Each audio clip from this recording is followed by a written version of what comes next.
আমার ছোট্ট একটা ঘর, নদীর পাড়ে ছোট্ট একটা কুঁড়ে ঘর। বলতে পারো এটাই আমার কুটিয়া। আর আমার কুটিয়াতে আছে এই যে আমি বসে আছি, আর আমার যে মুরগিগুলো আছে এগুলোকে আমি সকালবেলা রোজ আমার হাতে খেতে দিই। অনেকগুলো গম আর চাল মিলিয়ে ওদেরকে আমি খেতে দিচ্ছি, যেহেতু ওরা আমাকে অনেকগুলো করে ডিম দেয়, তো ওদেরও তো একটু ভালো মন্দ খেতে দিতে হয়। তারপরে আমার যে গাছগুলো আছে, আমার শখের ফুল গাছ, রোজ সকালে উঠে আমি ওদেরকে জল দিই। তারপরে আমার গাছের থেকে কিছু লঙ্কা, টমেটো এগুলো তুলে নিচ্ছি। এগুলো আমি লাগিয়েছি, রোজ জল দিই, অনেক যত্ন করি। তারপরে দেখো কত বড় একটা মাছ, আমি এখানে জাল পেতেছিলাম, সেই জালের মধ্যে মাছটা ঢুকে গেছে। আর এই যে আমার বড়মশাই সেই মাছটা ধরে নিয়েছে। দেখো আজকে অনেক বড় একটা মাছ ধরেছে। আমার বর তো ভীষণ খুশি। বিশ্বাস করো, আমাদের জালে এরকম মাছ কোনো দিনও ওঠেনি, এত বড় মাছ। বড়মশাই মাছটা ধরেই চলে এসছে বাড়িতে, আর আমি বাইরে ব্যালকনিতে দাঁড়িয়ে দাঁড়িয়ে দেখছিলাম।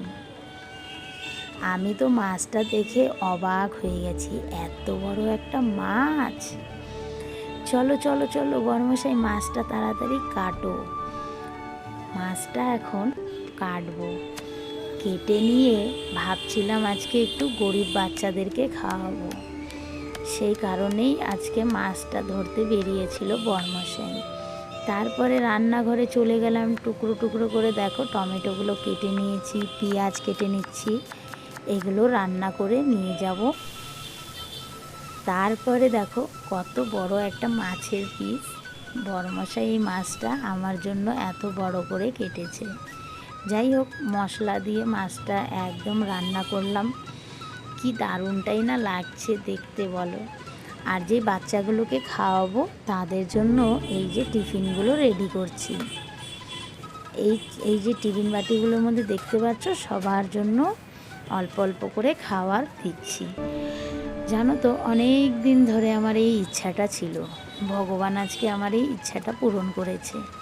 তারপরে বরের নৌকোতে বসে চলে গেলাম সেই গরিব বাচ্চাদের আশ্রমে। এখানে অনেক গরিব বাচ্চারা থাকে, আর বাচ্চারা আমাকে দেখে দেখো কত খুশি হয়েছে। চলো বাচ্চাদেরকে একটু খেতে দিয়ে নিই, তারপরে আমরাও খেতে বসবো। বাচ্চাদেরকে আগে দিয়ে তারপরে খাবো। চলো ভিডিওটা এখানে শেষ করলাম। ভালো লাগলে অবশ্যই কমেন্টে জানাবে, আর প্লিজ আমার চ্যানেল